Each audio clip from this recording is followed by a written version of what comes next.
Praise lord. దేవుని పరిశుద్ధ నామానికి స్తుతియు మహిమ ఘనత ప్రభావాలు కలుగునుగాక. మన ప్రభువును రక్షకుడైన యేసుక్రీస్తు పరిశుద్ధ నామములో ఈ వాక్య దర్శనం అనే ఆధ్యాత్మిక కార్యక్రమాన్ని, క్రైస్తవ ఆధ్యాత్మిక కార్యక్రమాన్ని వీక్షిస్తున్న ప్రియులందరికీ యేసుక్రీస్తు నామములో శుభాలు దీవెనలు కలుగునుగాక. సహోదరి సహోదరులారా, ఈరోజు మనము ఒక మంచి వాక్యాన్ని ధ్యానం చేసుకుందాం. ప్రతి ఒక్కరు కూడా శ్రద్ధగా ఆలకించండి. ప్రాముఖ్యంగా మన యూట్యూబ్ ఛానల్ని, జీసస్ నిస్సీ మినిస్ట్రీ ఛానల్ని సబ్స్క్రైబ్ చేయండి. ఈ వాక్యపు వీడియోస్ని షేర్ చేయండి. ఈ మినిస్ట్రీని ప్రోత్సహించండి. ప్రార్థన చేసుకుని ఈరోజు వాక్యాన్ని ధ్యానం చేసుకుందాం. ప్రార్థన. పరిశుద్ధుడా, కృపగలిగిన దేవ, మహోన్నతుడా, నీ పరిశుద్ధ ఉన్నతమైన నామానికి కృతజ్ఞతలు, వందనాలు, స్తోత్రాలు నాయన. మేమేమై ఉన్నామో అది నీ కృప మాత్రమే ప్రభువా. రాత్రంతయు మీరు మమ్మలను కంచి వేసి కాచి కాపాడి సంరక్షించి ఉదయకాలమందు లేవనెత్తినందుకు ఆయుష్, ఆరోగ్యమును, శక్తిని, బలాన్ని సమృద్ధిగా కృమ్మరించినందుకు మీకు ఎంతగానో స్తుతులు, స్తోత్రాలు ప్రభువా. ఈ ఉదయకాల సమయమందు ఈనాటి వాక్యమును నాయన కొద్ది నిమిషాలు నీ పరిశుద్ధ గ్రంథముల నుండి ధ్యానం చేస్తున్నాము. నాకు కావలసిన జ్ఞానం దయచేయండి. వింటున్న బిడ్డలకు ఆధ్యాత్మిక శక్తిని, బలాన్ని దయచేయండి. నీలో బలముగా, లోతుగా నడిచే భాగ్యము మీరు దయచేయమని మిమ్మల్ని స్తుతిస్తూ గణపరుస్తున్నామయ్యా. ఈ వాక్యం ద్వారా మా హృదయంలో ఉన్న ప్రతి పాపమును సరిచేసుకోవడానికి సహాయం దయచేయండి. ఈ వాక్యం ద్వారా మాలో ఉన్న నిరాశను, నిస్పృహను తొలగించండి. కృపతో మమ్మలను బలపరిచి దీవించి ఆశీర్వదించమని యేసుక్రీస్తు ఉన్నతమైన నామములో అడుగుచున్నాము తండ్రి, ఆమేన్. ప్రభునందు ప్రియమైన సహోదరి సహోదరులారా, మన ప్రభువును రక్షకుడైన యేసుక్రీస్తు పరిశుద్ధ నామం పేరట మీకు శుభాలు, వందనాలు తెలియజేస్తున్నాను. ఈనాటి వాక్యాన్ని మనము ధ్యానం చేసుకుందాము. పరిశుద్ధ గ్రంథము నుండి కీర్తన గ్రంథము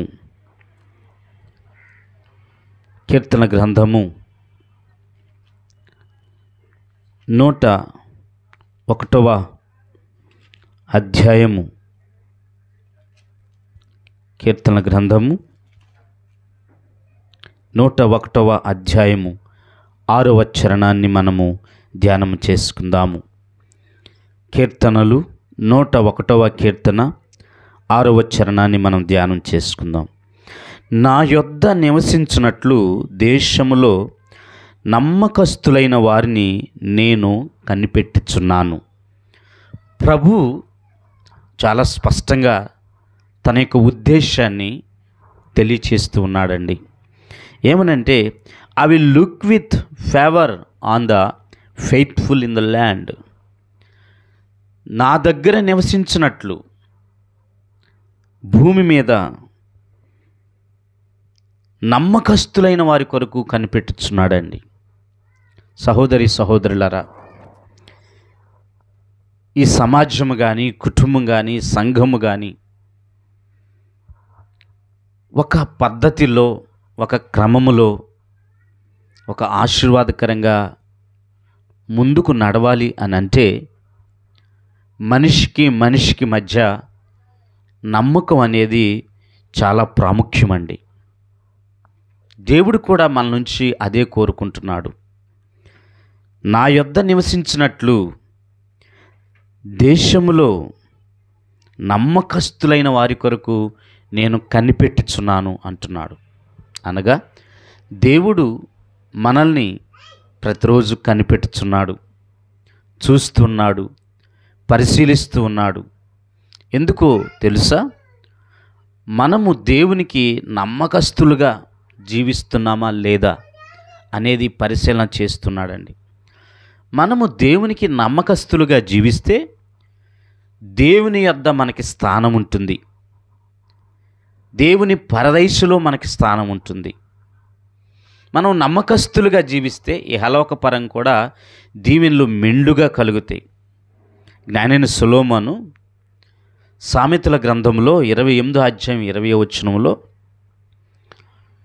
నమ్మకమైన వానికి దీవెనలు మెండుగా కలుగుతాయి అని ప్రొవెర్బ్స్ చాప్టర్లో 28 చాప్టర్ 20 లైన్లో ఎ faithful man will abound with blessings అంటే ఒక నమ్మకమైన వానికి దీవెనలు సమృద్ధిగా మెండుగా కలుగుతాయి అని వాక్యంలో జ్ఞానైన సొలొమోను సెలవిస్తున్నాడు. ఇదే సామెతల గ్రంథంలో ప్రొవెర్బ్స్ చాప్టర్లో 13 చాప్టర్లో 17th లైన్లో ఒక మాట జ్ఞానైన సొలొమోనుకు మనకు తెలియచేస్తున్నాడు. ఏ ఫెయిత్ఫుల్ ఎన్వాయ్ బ్రింగ్ హీలింగ్, ఏ ఫెయిత్ఫుల్ ఎన్వాయ్ బ్రింగ్ హీలింగ్ అనగా నమ్మకమైన రాయబారి ఔషధం వంటివాడు. అనగా ఒక వ్యక్తి నమ్మకంగా ఉంటే తాను చేసే పనిలో ఔషధం, ఒక మంచి మెడిసిన్ లాంటివాడు.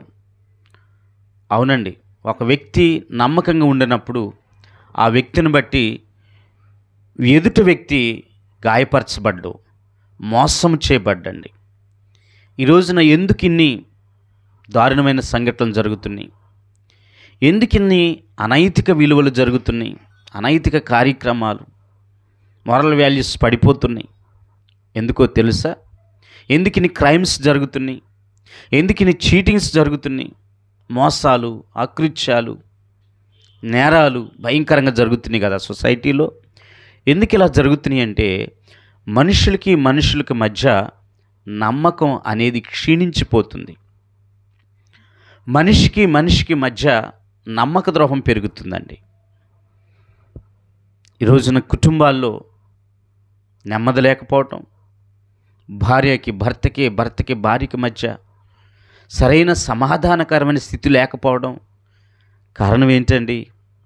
ఇద్దరి మధ్య నమ్మకం అనేది లోపించటం వల్ల, ఒకరి మీద ఒకరికి నమ్మకత్వం అనేది లోపించటం వల్ల కుటుంబంలో శాంతి సమాధానం అనేది ఉండట్లేదు. ప్రియులారా, దేవుడు అంటున్నాడు, నా యొద్ద నివసించినట్లు భూమి మీద నమ్మకస్తులైన వారి కొరకు నేను కనిపెట్టుచున్నాను. అంటే దేవునికి నమ్మకస్తులు కావాలి, నమ్మదగిన వ్యక్తులు కావాలి. దేవునికి విశ్వాసులు, నమ్మకంగా ఉండే విశ్వాసులు కావాలి ప్రియులారా. అందుకని జ్ఞానైన సొలొమోను చెప్తున్నాడండి, నమ్మకమైన రాయబారి ఔషధం వంటివాడు, ఒక మంచి హీలింగ్ లాంటివాడు. ఎవరైతే నమ్మకంగా ఉంటారో వారికి దేవుని దీవెనలు సమృద్ధిగా కలుగుతాయని వాక్యంలో దేవుడు మనకు సెలవిస్తున్నాడు. ఈ రోజున వాక్యం వింటున్న సహోదరులారా, నీ హృదయంలో ఎలాంటి స్వభావం ఉందో ఈరోజు ఈ వాక్యం ద్వారా పరిశీలన చేసుకోవాలని మనవి చేస్తున్నాను. సహోదరులారా, బైబిల్ గ్రంథంలో ఒక 4 వ్యక్తుల గురించి ఈరోజు మీతో మాట్లాడతాను. వాళ్ళ జీవితాల్లో వాళ్ళకి కలిగినటువంటి సమస్తంలో కూడా దేవునికి ఎంత నమ్మకంగా ఉన్నారో, వారు ఎలా దీవించబడ్డారో ఈరోజున మీతో జ్ఞాపకం చేస్తాను. నీవు నేను కూడా దేవునికి నమ్మకస్తులుగా ఉండాలి. ఇంటిలో కుటుంబ సభ్యుల మధ్య నమ్మకత్వం పెరగాలండి. సంఘము విశ్వాసుల మధ్య నమ్మకత్వం పెరగాలండి. దైవ సేవకునికి విశ్వాసులకి నమ్మకత్వం పెరగాలండి. ఈ రోజున ఈ నమ్మకత్వం అనేది లేకపోవటం వల్ల కుటుంబాలు దీవెన ఉండట్లా, సంఘాల్లో దీవెన ఉండట్లా, ఆశీర్వాదం అనేది ఉండట్లేదు ప్రియులారా, నెమ్మది అనేది ఉండట్లా, తిరుగుబాట్లు ఎక్కువ అవుతున్నాయి. ప్రియ సహోదరులారా, మోసములు ఎక్కువ అవుతున్నాయి, కేవలం నమ్మకత్వం లోపించడం వల్లే. బైబిల్లో ఒక 4 వ్యక్తుల గురించి, 4 భక్తుల గురించి మీకు చూపిస్తాను. చదువుకుని ధ్యానం చేద్దాం. ఈ 4 వ్యక్తులు దేవునికి నమ్మకస్తులుగా బ్రతికారు, దీవించబడ్డారు. మొదటి వ్యక్తిని మనం ఒకసారి జ్ఞాపకం చేసుకుందాం. సంఖ్యాకాండము 12వ అధ్యాయము 7వ వచనం అండి. Numbers chapter 12 verse 7. ఇక్కడ మనం చూసినట్లయితే చక్కని మాట రాయబడి ఉందండి. అతడు నా ఇల్లంతటిలో నమ్మకమైన వాడు అని రాయబడి ఉందండి. He is faithful in all my house. ఎవరి గురించి ఈ స్టేట్మెంటు? స్వయంగా దేవుడు సాక్ష్యమిస్తున్నాడండి. స్వయంగా దేవుడే ఈ టెస్టిమనీ ఇస్తున్నాడండి. ఎవరి గురించి? దైవజనుడైన మోషే గురించి. మోజెస్ గురించి దేవుడు చెప్తున్నాడు. ఏమని చెప్తున్నా అంటే, is faithful in all my house. అతడు నా ఇల్లంతటిలో నమ్మకమైన వాడు అని దేవుడే స్వయంగా మోషే భక్తుని గురించి, దైవజనుడైన మోషే గురించి తెలియచేస్తున్నాడు. దేవుడు ఆయనకు ఒక బాధ్యతను అప్పచెప్పాడు. ఏమిటి ఆ బాధ్యత అంటే, ఇశ్రాయేలు ప్రజలను ఐగుప్తు దేశం నుండి బయటకు తీసుకొచ్చే బాధ్యతను అప్పచెప్పాడండి. అది చాలా క్లిష్టమైన, చాలా కాంప్లికేటెడ్ మ్యాటర్. అది చాలా క్లిష్టమైన విషయం అండి. అయినప్పుడు కూడా మోషే ఆ పని అంతటిలో, దేవుని సమాజమైన దేవుని ఇల్లంతటిలో కూడా ఫెయిత్ఫుల్గా ఉన్నాడు. అవును సహోదరి సహోదరులారా, అందుకనే మోషే దైవజనుడి గురించి ప్రభువారు వాక్యంలో సెలవిస్తున్నారు. అతడు భూమి అంతటా కూడా మిక్కిలి సాత్వికుడు, మీక్నెస్ పర్సన్, చాలా సాత్వికుడు. దేవుడిచ్చిన బాధ్యతను నమ్మకంగా నెరవేర్చడానికి అతడిలో సాత్వికమనే గుణం ఉంది. ప్రియులారా, వాక్యం వింటున్న సహోదరి సహోదరులారా, మనకిచ్చే పనులు, దేవుడు మనకి సంఘంలో కానీ సమాజంలో కానీ మనకి కొన్ని బాధ్యతలు ఇస్తాడు, కొన్ని రెస్పాన్సిబిలిటీస్ ఇస్తాడు. ఆ పని విషయంలో, ఆ బాధ్యత విషయంలో నేను ఫెయిత్ఫుల్గా ఉండాలండి. చిన్న ఉద్యోగాలు మీ ఓనర్ గారి దగ్గర చేస్తున్నప్పుడు మీ ఓనర్ గారికి మీరు ఫెయిత్ఫుల్గా ఉండాలండి. ఒక గవర్నమెంట్ ఎంప్లాయ్ అయితే గవర్నమెంట్కి ఫెయిత్ఫుల్గా ఉండాలండి. ప్రియులారా, ఇలాగ ప్రతి రంగంలో కూడా చేసే పని విషయంలో, దేవుడిచ్చిన బాధ్యత విషయంలో మనము నమ్మకస్తులుగా ఉండాలండి. అప్పుడు దేవుడు బలా నమ్మకమైన మంచి దాసుడా అని మనకి కితాబిస్తాడు. ఇక్కడ మోషే భక్తుని గురించి మనం ఆలోచించినప్పుడు పెద్ద బాధ్యతనిచ్చాడు. అయినా సరే నమ్మకంగా దేవుని పనిని చేసినట్లుగా మనం చూస్తున్నాం. అవును ప్రియులారా, అతనికి ఎదురయ్యే ప్రతి కష్టంలో కూడా, అతనికి ఎదురయ్యే ప్రతి ఇబ్బందిలో కూడా నమ్మకంగా దేవునికి ప్రార్థన చేసేవాడు. ప్రతి విషయంలో ఈ డిపెండ్ అపాన్ ద గాడ్, దేవుని మీద ఆధారపడి జీవించేవాడు. Is prayerful person. ఆయన ఒక ప్రార్థనాపరుడండి. అవును సహోదరి సహోదరులారా, చిన్న విషయాల్లో కూడా పెద్ద విషయాల్లో కూడా దేవుణ్ణి అడిగి మరి అతడు ఏం చేశాడంటే ఇశ్రాయేలు జనాంగాన్ని నడిపించాడు. సహోదరి సహోదరులారా, దేవుడు నీకు ఇచ్చిన బాధ్యత విషయంలో నమ్మకంగా ఉన్నావా? మోషే దేవుని ఇల్లంతటిలో కూడా నమ్మకమైన వాడని వాక్యంలో దేవుడు సెలవిస్తున్నాడు. దేవుడు నీకు ఇచ్చిన పని అంతటిలో కూడా నీవు నమ్మకంగా జీవిస్తున్నావా? దేవుడు నీకు ఒక కుటుంబ బాధ్యత ఇస్తే ఆ కుటుంబాన్ని నమ్మకంగా నడిపించు. దేవుడు నీకొక మందిరంలో ఒక రెస్పాన్సిబిలిటీ ఇస్తే, ఒక పని ఇస్తే దాన్ని చక్కగా బాధ్యతగా నమ్మకంగా నెరవేర్చు. నీ సేవకునికి నీవు నమ్మకంగా జీవించు. వాక్యం వింటున్న సహోదరి సహోదరులారా, దేవుని పిల్లరా, ఫెయిత్ఫుల్నెస్ అనేది చాలా ఇంపార్టెంట్ కనుక మోషేను దేవుడు అంతగా హెచ్చించడానికి ఎంతగా హెచ్చించాడు. ఇశ్రాయేలు ప్రజలు ఐగుప్తులో కొన్ని లక్షల మందిగా ఉన్నారు. వాళ్ళందరినీ నడిపించే గొప్ప భాగ్యం మోషే భక్తునికి ఇచ్చాడు. ఇంతవరకు అంత పెద్ద జనాంగాన్ని నడిపినటువంటి ఏ సేవకుడు కానీ, ఏ కాపరి కానీ, ఏ నాయకుడు కానీ లేడని ప్రభు పేరట మీకు మనవి చేస్తున్నాను. ఒక చిన్న గొర్రెల కాపరిని, ఒక చిన్న స్థితిలో ఉన్న వ్యక్తిని దేవుడు అంతగా ఎందుకు బ్లెస్సింగ్ చేశాడు? అన్ని లక్షల మంది ప్రజల్ని ఎందుకు నడిపించగలిగాడు? ఆకాశం నుండి మన్నాను ఎలా కురిపించగలిగాడు? పురేళ్ల వర్షాన్ని ఎలా కురిపించగలిగాడు? తన జీవితంలో ఎదురైన ఎర్ర సముద్రాన్ని 2 పాయలుగా చేసి చరిత్రలో నిలిచిపోయిన మోషేను దేవుడు ఎందుకు అంత ఆశీర్వదించాడు? ఒక్కటే కారణం అండి, Moshe is the faithful person to the God. Is a faithful person in his house. దేవుని ఇల్లంతటా కూడా నమ్మకమైన వ్యక్తి మోషే. సహోదరి సహోదరులారా, నీ స్థితి మొదట కొద్దిగా ఉండినాను, తుదకు నువ్వు మహాభివృద్ధి చెందాలంటే దేవుడు నీకు ఇచ్చిన పనిలో, దేవుడు నీకు ఇచ్చిన బాధ్యతలో నీవు నేను కూడా ఎలా ఉండాలంటే నమ్మకంగా జీవించాలి. దేవునికి నమ్మకంగా జీవించాలి. తన యొద్ద నివసించుట కొరకు ఆయన భూమి మీద మనుషులను కనిపెడుతున్నాడు. ఎవరైనా నమ్మకస్తులు ఉన్నారా? Anybody faithful person in the land? భూమి మీద ఎవరైనా నమ్మకస్తులు ఉన్నారని దేవుడు పరిశీలిస్తున్నాడు. దేవుడు సహోదరుడా సహోదరి నిన్ను పరిశీలిస్తున్నాడు, నన్ను పరిశీలిస్తున్నాడు. దేవుని దృష్టికి నీ నడత ఎలా ఉన్నది? దేవుని దృష్టికి నీ ఆలోచన ఎలా ఉన్నది? దేవుని దృష్టికి నీ యొక్క తలంపులు ఎలా ఉన్నవి? దేవుని దృష్టికి నీ యొక్క ప్రవర్తన ఏ విధంగా ఉన్నదో ఒకసారి అబ్జర్వ్ చేసుకోవాలి. ఎవరికి వాళ్ళు సెల్ఫ్ క్రిటిసిజం చేసుకోవాలి. ఎవరికి వాళ్ళు సెల్ఫ్ ఎగ్జామినేషన్ చేసుకోవాలి, సద్విమర్శ చేసుకోవాలండి. అప్పుడే దేవాతి దేవుడు నిన్ను సరిచేస్తాడు, నిన్ను దీవిస్తాడని ప్రభు పేరట మీకు మనవి చేస్తున్నాను. దేవుని ఇల్లంతటా కూడా మోషే నమ్మకంగా జీవించాడు. అందువలన మోషే గొప్ప నాయకుడేడండి. మోషే గొప్ప వ్యక్తిగా తీర్చిదిద్దబడ్డాడు.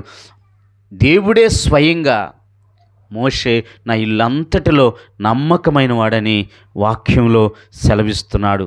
సహోదరి సహోదరుడా, నీ గురించి నా గురించి దేవుడు సాక్ష్యము చెప్పవలసి వస్తే ఏమి చెప్తాడో నీకు తెలుసు, నాకు తెలుసు, నీ మనస్సాక్షికి తెలుసు, నా మనస్సాక్షికి తెలుసు. ఒక్కటే, మనం ఈ భూమి మీద నివసించినంత కాలం దేవునికి నమ్మకస్తులుగా జీవించాలి. పరలోకపు తండ్రి మనం చూసి బలా నమ్మకమైన మంచి దాసుడా, మంచి దాసురాలని పిలవగలిగే ఆత్మీయ స్థితిలో నీవు ఉండాలని ప్రభు పేరట మీకు మనవి చేస్తున్నాను. మొట్టమొదటిగా మోషే అనే దైవజనుడి గురించి మనం నేర్చుకుంటున్నాం. మోషే దేవుని ఇల్లంతటిలో కూడా నమ్మకమైన వాడు, గొప్పవాడిగా దీవించబడ్డాడు, గొప్పవాడిగా, గొప్ప నాయకుడిగా, గొప్ప కాపరిగా ఆశీర్వదించబడ్డాడు. నీవు కూడా, నేను కూడా గొప్పగా ఆశీర్వదించబడాలంటే దేవుడు నీకు ఇచ్చిన చిన్న పనైనా పెద్ద పనైనా దేవుని విషయంలో నమ్మకంగా ఉండు, దేవునికి నమ్మకంగా జీవించు. దేవుడు ఖచ్చితంగా నిన్ను బ్లెస్సింగ్ చేస్తాడని ప్రభు పేరట మీకు మనవి చేస్తున్నాను. మరొక వ్యక్తి గురించి మనము జ్ఞాపకం చేసుకుందామండి. దినవృత్తాంతాల 2వ పుస్తకము 31వ అధ్యాయము 20వ వచనంలో ఒక చక్కటి మాట రాయబడి ఉందండి. దాన్ని మనం జ్ఞాపకం చేసుకుందాము. దినవృత్తాంతాల 2వ పుస్తకము 31వ అధ్యాయము 20వ వచనం ఉన్నటువంటి ఒక మాటను మనము ధ్యానం చేసుకుందామండి. అక్కడ రాయబడి ఉంది ఏమిటంటే, హిజ్కియా యోధా దేశమంతటను ఎలాగున జరిగించి తన దేవుడైన యెహోవా దృష్టికి అనుకూలముగాను యథార్థముగాను నమ్మకముగాను పనిచేయచు వచ్చెను. దేవునికి స్తోత్రము కలుగునుగాక. ఇంగ్లీష్ బైబిల్లో ఈ విధంగా ఉందండి. Thus Hezekiah did throughout all Judah and he did what was good and right and faithful before the Lord his God. తన దేవుడైన యెహోవా ఎదుట హిజ్కియా నమ్మకంగా జీవించాడండి. ఫెయిత్ఫుల్ పర్సన్గా నమ్మకంగా పనిచేస్తూ వచ్చాడండి. దేవునికి స్తోత్రము కలుగునుగాక. అవునండి, హిజ్కియా రాజైన తోడనే అతడు ఏం చేశాడో తెలుసండి. అతడు దేవాలయము అపరిశుభ్రంగా ఉంటే, దేవాలయము అపవిత్రతగా ఉంటే, దేవాలయంలో ధూపములు లేకపోతే, దేవాలయంలో యాజకులు లేకపోతే, తాను రాజైన మొదటి సంవత్సరం మొదటి నెలలో మందిరాన్ని శుభ్రం చేశాడు. దేవుడు తనకిచ్చిన బాధ్యత ఏంటో గుర్తించాడు. ఎందుకు ఈ రాజరికం ఇచ్చాడు, ఎందుకు నాకు ఈ రాజుగా అభిషేకించాడని ఒకసారి అతను గుర్తెరిగి దేవునికి నమ్మకమైన పని చేశాడండి. అదేమిటో తెలుసా? మందిరం పాడైపోతే దాన్ని బాగు చేశాడు. మందిరంలో ధూపము లేకపోతే, యాజకుల ధూపం లేకపోతే అది మరలా ధూపం వేయబడినట్లుగా దాన్ని పునరుద్ధరించాడు. మందిరంలో జరగవలసిన ప్రతి క్రమాన్ని మరలా పునరుద్ధరించాడు హిజ్కియా భక్తుడండి. ఈ విధంగా అతడు దేవునికి నమ్మకంగా యథార్థంగా చేసుకుంటూ వచ్చాడండి. దేవునికి స్తుతి స్తోత్రములు కలుగునుగాక. దేవుడు తనకిచ్చిన రాజకీయాన్ని బట్టి ఎక్కడ అతిశయపడలేదండి. వాస్తవానికి రాజైన వెంటనే అతడు ఏమి చేయాలో తెలుసండి. తన శత్రువు ఎవరైనా ఉంటే వారిని నిర్మూలన చేయాలి. కానీ హిజ్కియా అలా చేయలేదండి. రాజైన వెంటనే దేవుని మందిరాన్ని పవిత్రపరిచాడు, పరిశుద్ధపరిచాడు.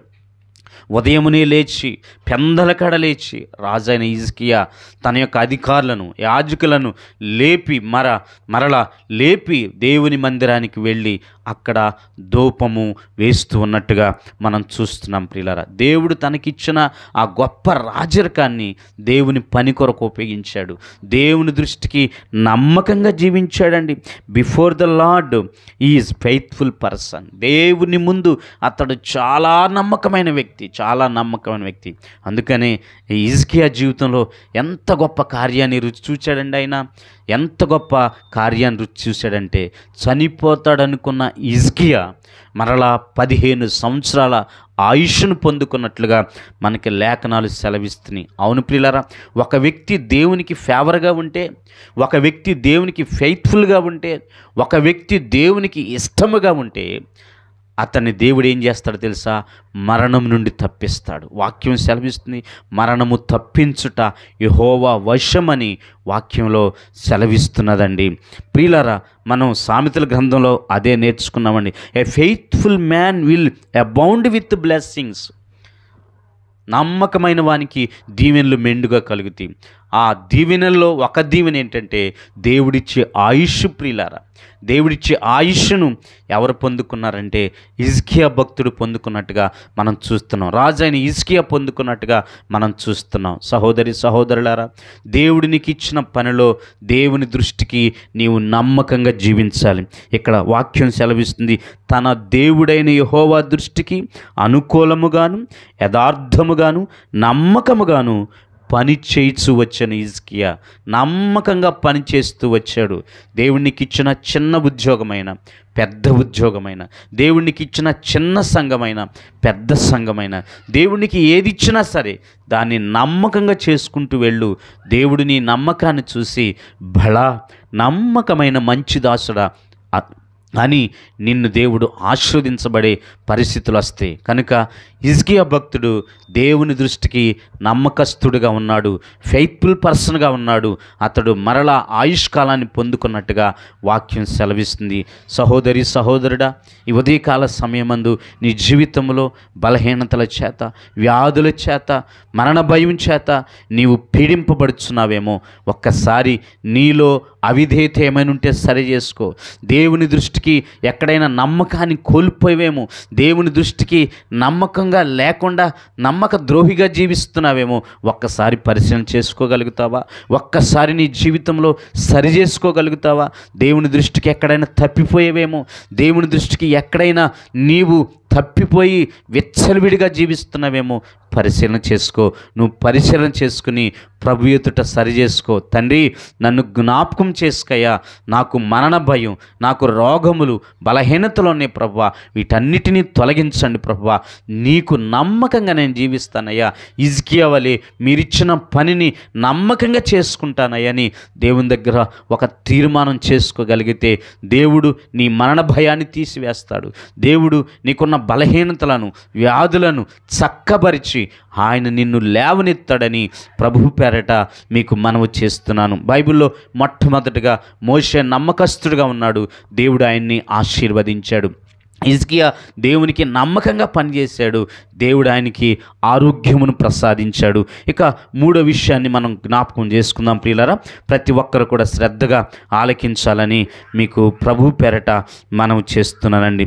ఒకసారి దానియేలు గ్రంథంలోకి వద్దాం. మనం దానియేలు గ్రంథం 4వ అధ్యాయము 6వ వచనాన్ని మనం చూద్దాం ప్రియులారా.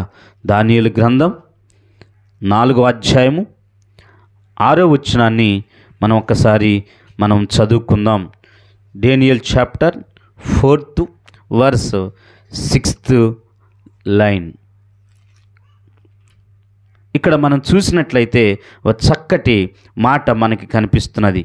అందుకు ప్రధానులను, అధిపతులను, రాజ్యపాలన విషయంలో దానియేలు మీద ఏదైనా ఒక నింద మోపలని ఉండి తగిన హేతువు కనిపెట్టుచుండెరి గాని దానియేలు నమ్మకస్తుడై ఏ నేరమైనను ఏ తప్పైనను చేయువాడు కాడు గనుక దానియేలులో తప్పైనను లోపమైనను కనుగొనలేకపోయిరి. దేవునికి స్తోత్రములు కలుగునుగాక.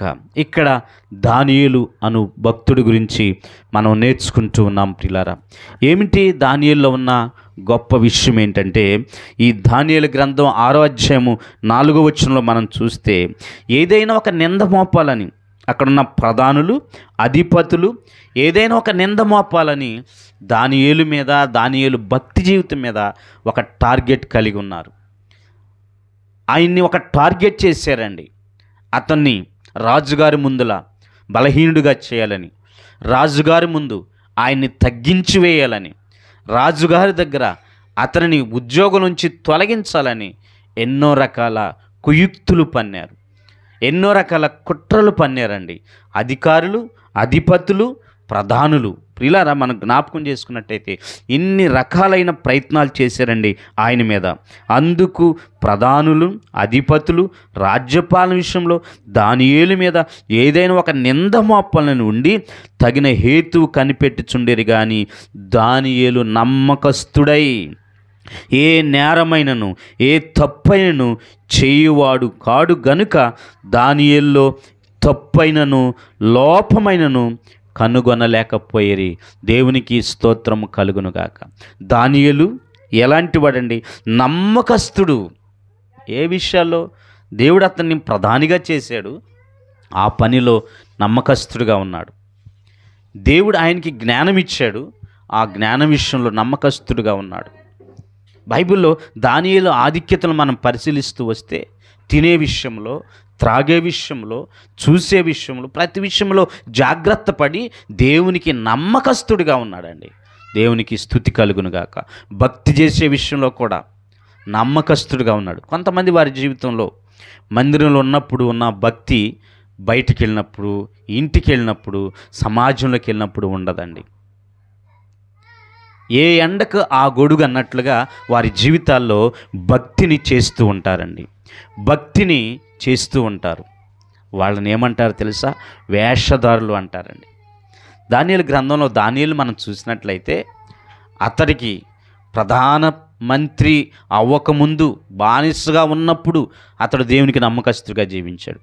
అతడిని దేవుడు దీవించి కలలకు భావాలు చెప్పే కృపనిచ్చి జ్ఞానం ఇచ్చిన తర్వాత కూడా, అతడు ఒక ప్రధాని అయినా కూడా, అతడు ఒక రాజ్యంలో కీలకమైన వ్యక్తి అయినప్పుడు కూడా అతడు దేవునికి నమ్మకంగా జీవించాడండి. అందుకనే దానియేలుని దేవుడు ఎలా కాపాడాడో మనందరికీ తెలుసండి. ఎలా కాపాడాడండి? సింహపు బోన్లో నుండి సజీవుడిగా బయటకు వచ్చినట్టుగా మనం చూస్తున్నాం ప్రియులారా. సింహాల బారి నుండి అతను బయటకు వచ్చినట్టుగా మనం చూస్తున్నాం. అవును ప్రియులారా, చాలా సింహాలు ఆ బోన్లో, ఆ గుహలో ఉన్నాయంట ప్రియులారా. ఒక్క సింహం కూడా అతన్ని ముట్టలేదండి, ఒక్క సింహం కూడా అతనికి గాయపరచలేదు ప్రియులారా. కనుక ఈ ఉదయకాల సమయమందు వాక్యం ఆలకిస్తున్న ప్రియ దేవుని పిల్లారా, నువ్వు ఏ స్థితిలో ఉన్నానో దేవుని దృష్టికి, దేవునికి నమ్మకస్తుడిగా జీవించు. దీనస్థితిలో ఉన్నప్పటికీ, సంపన్న స్థితిలో ఉన్నప్పటికీ, ఉద్యోగం లేనప్పటికీ, ఉద్యోగం ఉన్నప్పటికీ, పేద స్థితిలో ఉన్నప్పటికీ, ధనిక స్థితిలో ఉన్నప్పటికీ, ఏ స్థితిలో ఉన్నాను నువ్వు దేవునికి నమ్మకస్తుడిగా జీవించాలి. అప్పుడు దేవుడు నిన్ను, నన్ను ఆశీర్వదిస్తాడు. దానియేలుని ఎంత కాపాడాడు దేవుడు. నీకు నాకు సమస్యలు వచ్చినప్పుడు, నీకు నాకు చిక్కులు వచ్చినప్పుడు, నీకు నాకు ప్రాబ్లమ్స్ వచ్చినప్పుడు ఒక్కడ గుర్తుపెట్టుకోండి, మనల్ని కాపాడేది దేవుడే అని నువ్వు విశ్వాసం ఉంచి నువ్వు దేవునికి నమ్మకంగా జీవించాలి. అప్పుడు నీ జీవితంలో ఎదురైన ప్రతి కష్టమును, ప్రతి నష్టమును దేవుడు నిన్ను ఆ నష్టముల నుంచి విడిపిస్తాడని ప్రభు పేరట మనవి చేస్తున్నాను. ఎందుకంటే మన దేవుడు విమోచించే దేవుడు, విడిపించే దేవుడు. He can deliver us. ఆయన మనల్ని విడిపించగలుగుతాడు. ఆయన మనల్ని ప్రతి సమస్య నుంచి బయటకు రప్పించగలుగుతాడు. సహోదరి, సహోదరుడా, దేవుడు నీకు ఇచ్చిన ఏ పని అయినా సరే దేవుని దృష్టికి నమ్మకంగా చేస్తూ నమ్మకంగా జీవించు. ఈ దానియేలు ఏ నేరమైనను ఏ తప్పైనను చేయక దేవుని దృష్టికి నమ్మకస్తుడిగా ఉన్నాడు కాబట్టి అతనికి ఏమీ హాని జరగకుండా, కుట్రదారుల నుండి, సింహాల నుండి, రాజుగారి నుండి ఎటువంటి అపాయం లేకుండా దేవుడు ఆయన్ని కాపాడాడండి.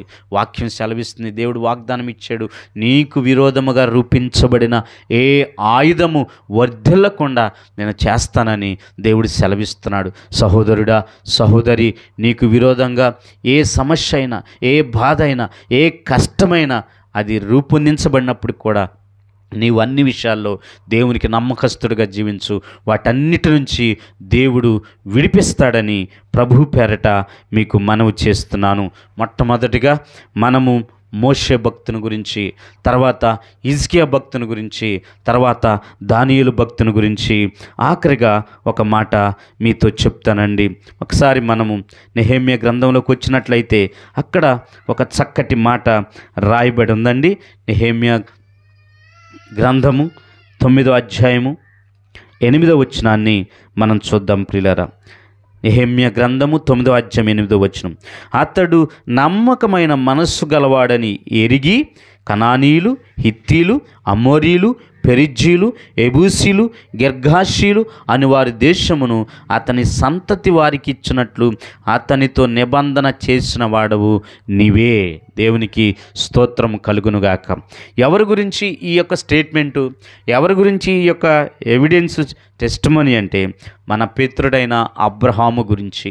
అబ్రహాము గురించి ఏమని చెప్తుంది ఇక్కడ వాక్యం అంటే, అతడు నమ్మకమైన మనస్సు గలవాడు. నమ్మకమైన మనస్సు కలిగిన వాడండి. దేవుని దృష్టికి అబ్రహాము నమ్మకమైన మనస్సు కలిగిన వాడు. ఇంగ్లీష్ బైబిల్లో చక్కగా రాయబడి ఉందండి, you found his heart faithful before you. దేవా, నీవు అతని మనసులో నమ్మకత్వం ఉందని, అతను నమ్మకమైన మనసు గలవాడు అని నువ్వు కనిపెట్టేవు దేవా అని ఇక్కడ నెహెమ్యా గ్రంథంలో అబ్రహాము గురించి రాయబడి ఉందండి. దేవుని దృష్టికి అబ్రహాము మనసు ఎలా ఉందో తెలుసా? నమ్మకమైన మనస్సు కలిగిన వాడుగా ఉన్నాడు. అవును సహోదరి, సహోదరుడా, దేవుడు పైరూపాన్ని చూసే దేవుడు కాదు. నీ హృదయాన్ని, నా హృదయాన్ని, నీ మనస్సును, నా మనస్సును, నీ అంతరంగాన్ని, నా అంతరంగాన్ని చూస్తూ ఉండే దేవుడైన, కనిపెట్టుచూ ఉండే దేవుడైన. సామెతల గ్రంథం 15:3లో ఒక చక్కటి మాట రాయబడి ఉందండి, యెహోవా కన్నులు ప్రతి స్థలం మీద ఉంటాయి, అవి మంచివారిని చెడ్డవారిని చూస్తూ ఉంటాయి అని వాక్యం సెలవిస్తుంది. ఇక్కడ అబ్రహాము హృదయాన్ని, అబ్రహాము మనస్సుని దేవుడు చూసినప్పుడు ఆ మనస్సు దేవుని పట్ల నమ్మకంగా ఉంది. ఫెయిత్ఫుల్ హార్ట్తో ఉన్నాడు. His heart faithful heart to the God. దేవుని దృష్టికి అతడు నమ్మకమైన మనసు కలిగిన వాడుగా ఉన్నాడు. వాక్యం వింటున్న సహోదరి, సహోదరుడా, నీ మనసు దేవుని దృష్టికి ఎలా ఉంది? నీ హృదయ అంతరంగము దేవుని దృష్టికి ఎలా ఉంది? నమ్మకంగా ఉన్నదా? నమ్మకంగా ఉన్నదా? ఒక్కసారి పరిశీలన చేసుకో. అబ్రహాము అంత నమ్మకంగా ఉన్నాడు కాబట్టి అబ్రహాముతో దేవుడు నిబంధన చేశాడండి. నిబంధన చేసి నిబంధన నెరవేర్చి అతన్ని గొప్ప జనముగా చేశాడు, గొప్ప జనముగా ఆశీర్వదించాడు. అతని పేరు మీద వచ్చింది అతని మనవళ్ళుగా వచ్చినటువంటి ఆ సంతానమే ఇప్పుడున్న ఇజ్రాయేలు దేశము. దేవునికి స్తోత్రము కలుగునుగాక. ఆ నిబంధన ప్రకారము ఆ దేశమును వారికి ఇచ్చినట్టుగా, ఇజ్రాయేలు దేశాన్ని వారికి ఇచ్చినట్టుగా మనం చూస్తున్నాం. వాక్యం వింటున్న సహోదరి, సహోదరుడా, అబ్రహాముని దేవుడు పిలిచాడు 12వ అధ్యాయం ఆదికాండములో, అబ్రహామా, నీవు నీ తండ్రి ఇంటిని, నీ స్వజనాన్ని, బంధువులను వదిలిపెట్టి వచ్చేసే అన్నాడంతే. దేవుడు అబ్రహాము దేవుని మాట ఆలకించి వెంటనే దేవుని మీద నమ్మకం ఉంచి వచ్చేసాడు. పిలిచిన దేవుడు నమ్మదగిన దేవుడు అని ఆ నమ్మకానికి తగిన ఆ నమ్మకంగా దేవుని దృష్టికి జీవించాడు. అందువలన అతను ఆశీర్వదించబడ్డాడు, గొప్ప జనముగా చేయబడ్డాడు, గొప్ప జనముగా దీవించబడి విశ్వాసులు తండ్రిగా మార్చబడ్డాడు. వాక్యం వింటున్న సహోదరి, సహోదరులారా, మనుషులు నిన్ను నమ్మకపోయినా దేవుడు నిన్ను నమ్మితే గనక ఖచ్చితంగా నువ్వు దీవించబడతావు, ఖచ్చితంగా నువ్వు ఆశీర్వదించబడతావు, ఖచ్చితంగా గొప్ప జనముగా బ్లెస్సింగ్ అవుతావు. కనుక నలుగురు భక్తుల గురించి మనం ఈ ఉదయకాలం ముందు నేర్చుకున్నాం. 1, మోషే భక్తుడు దేవుని ఇల్లు అంతట్లో నమ్మకంగా ఉన్నాడు. 2, ప్రియులారా, హిజ్కియా తాను చేసే పని అంతట్లో దేవుని దృష్టికి నమ్మకంగా ఉన్నాడు. 3, దానియేలు భక్తుడు, అతను ఏ లోపమైనను, ఏ పొరపాటైన, ఏ తప్పైన లేకుండా నమ్మకంగా జీవించాడు, తప్పించబడ్డాడు. ఇక్కడ అబ్రహాము భక్తుని గురించి మనం ఆలోచిస్తే దేవుని దృష్టికి అబ్రహాం మనసు నమ్మకంగా ఉంది కాబట్టి అతనికి దేవుడు నిబంధన చేశాడు, గొప్పగా దీవించబడ్డాడు, గొప్పగా ఆస్వాదించబడ్డాడు. మరి నీ హృదయం దేవుని దృష్టికి ఎలా ఉంది? నీ మనసు దేవుని దృష్టికి ఎలా ఉంది? ఈ రోజు నుంచైనా దేవుని దృష్టికి నీవు నేను నమ్మకంగా జీవించి ఆయన హృదయానుసారంగా జీవించి దేవుని దీవెనలు పొందుకుందాం. దేవుడట్టి భాగ్యమును దయచేయనుగాక. ప్రార్థన చేసుకుందాం.